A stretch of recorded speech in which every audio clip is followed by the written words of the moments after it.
Welcome to the Real Estate Espresso Podcast, your morning shot of what's new in the world of real estate investing. I'm your host, Victor Minash. On today's show, we're talking about where we are with this darn pandemic that has dominated this year, 2020. And there's lots of conflicting data points. Individuals, business leaders, public health officials, elected officials, and investors alike are trying to figure out where this is all heading. This is an area that I've been studying deeply for some time. The coronavirus is new this past year. It's not that well understood in the medical community, and it's threatened our global society with a very high mortality rate. We've had a bit of a reprieve over the summer months. The weather's getting cooler, people are spending more time indoors, and we're seeing infection rates rising dramatically in many countries, including Spain, Israel, France, India, and Brazil. The United States will pass a grim milestone in the next day or so, with 200,000 deaths so far this year from the pandemic. There are some potential vaccines undergoing early clinical trials, and it's reported that a few hold considerable promise. However, even if these are found to be effective, it will be many more months before they can be manufactured in sufficient quantities and administered on a large enough scale to get penetration of the population and have a meaningful impact. We're hearing of outbreaks in the school system as children return to school. We're hearing firsthand accounts of outbreaks in university residence buildings. So where does this leave us? It's possible that we have a second wave coming, some point to the Spanish flu pandemic of 1918. Which infected a third of the world's population in 4 successive waves. It was the latter waves of the Spanish flu that were the most deadly. Is history about to repeat itself with COVID-19? There's some good news that for some reason it's not getting a lot of publicity, and frankly I don't know why. I've been following the work of Dr. John Campbell from the United Kingdom. He's been reporting on a number of recent studies showing the correlation between the severity of COVID symptoms and vitamin D levels. There are numerous studies showing there's a strong link to severe COVID symptoms and vitamin D deficiency. A recent small-scale experiment of 76 patients conducted in Spain showed that out of 50 COVID patients chosen at random who were given the best available treatment and high doses of vitamin D, all of them survived, and only 1 out of 50 deteriorated to the point where they needed to be admitted to intensive care. Out of the remaining 26, they were the control group, they were given the best available treatment and no vitamin D. And from this control group, 13 out of 26 deteriorated to the point where they needed intensive care and 2 of them died.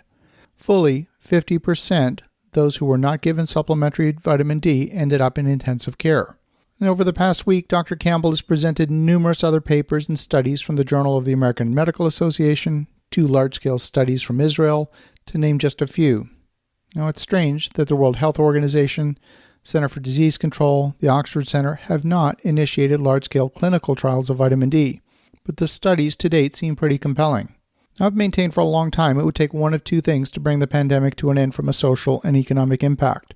Number 1, it would take herd immunity. That means either everyone gets it, or a large enough percentage get it, or there's a large-scale deployment of a vaccine. Or secondly, an effective treatment. Now, if you look at the statistics coming from Europe, we see that case counts are rising dramatically.